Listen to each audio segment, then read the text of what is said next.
जय शिव शंभो। ज्योतिष विचार शीर्षक श्रृंखला में हम ये समझने का प्रयास करेंगे कि मुख्य रूप से नौ ग्रहों की मूल प्रकृति क्या है। मुख्य रूप से ये नौ ग्रह हमारे जीवन में हमारे कार्यों के प्रतिफल स्वरूप किस प्रकार से प्रभावशाली होते हैं और कैसे अपने फल को प्रदान करते हैं।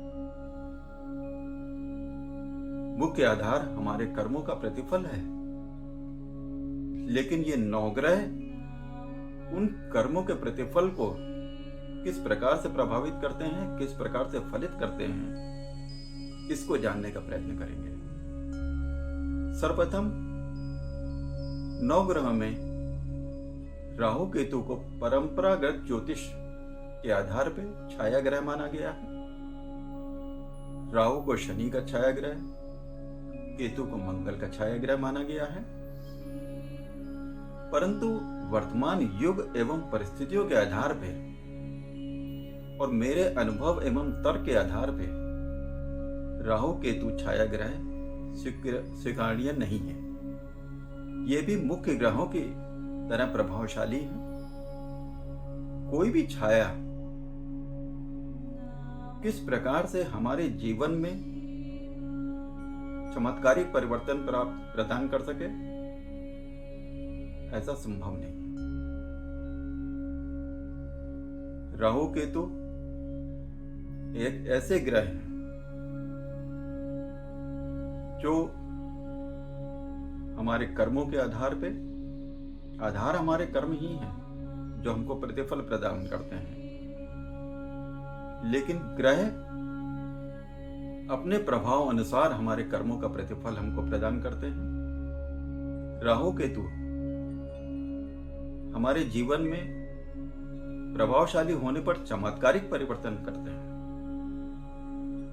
ये तभी संभव है जबकि वो अन्य ग्रहों की तरह मुख्य ग्रह की श्रेणी में हों। मेरा ऐसा मानना है कि राहु केतु मुख्य ग्रह हैं, क्योंकि कोई भी ग्रह अपने जीवन में, व्यक्ति विशेष के जीवन में तभी प्रभावशाली होता है जब वो अपनी मुख्य प्रभाव में, अपने मूल प्रकृति के प्रभाव में रहते हुए किसी व्यक्ति विशेष की कुंडली में प्रभावशाली हो। राहु, जैसा कि विदित है, भौतिक समस्त भौतिक जगत में विद्यमान जो भी दृष्टिगत है उसकी प्राप्ति की कामना उत्पन्न करने वाला। इसके विपरीत केतु त्याग का विषय,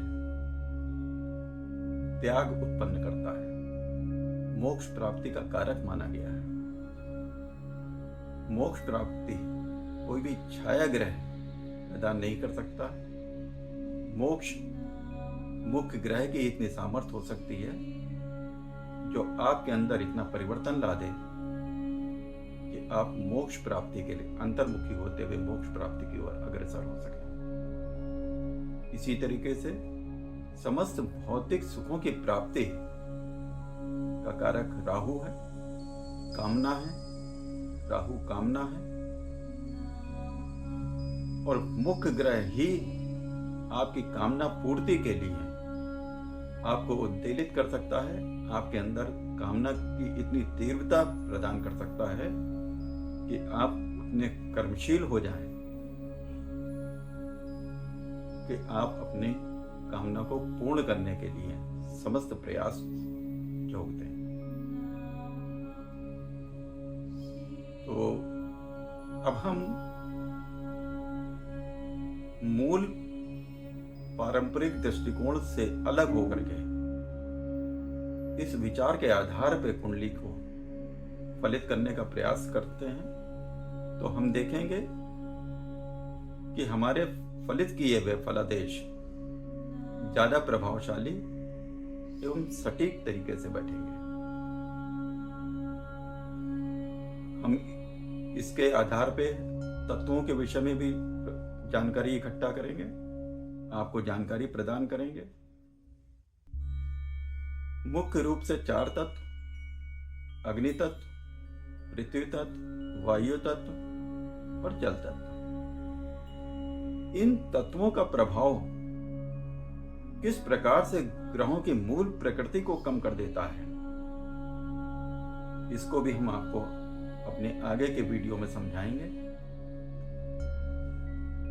अपनी मूल प्रकृति जब किसी भी तत्व विशेष विपरीत तत्व विशेष में चली जाती है, या किसी भी भाव में या किसी भी तत्व में जब कोई ग्रह बैठता है, तो अपनी तत्व विशेष की प्रकृति को कैसे ग्रहण करता है और हमारे ऊपर वो कैसे प्रभावशाली होती है, इसको अलग अलग तरीके से समझने का प्रयत्न करेंगे।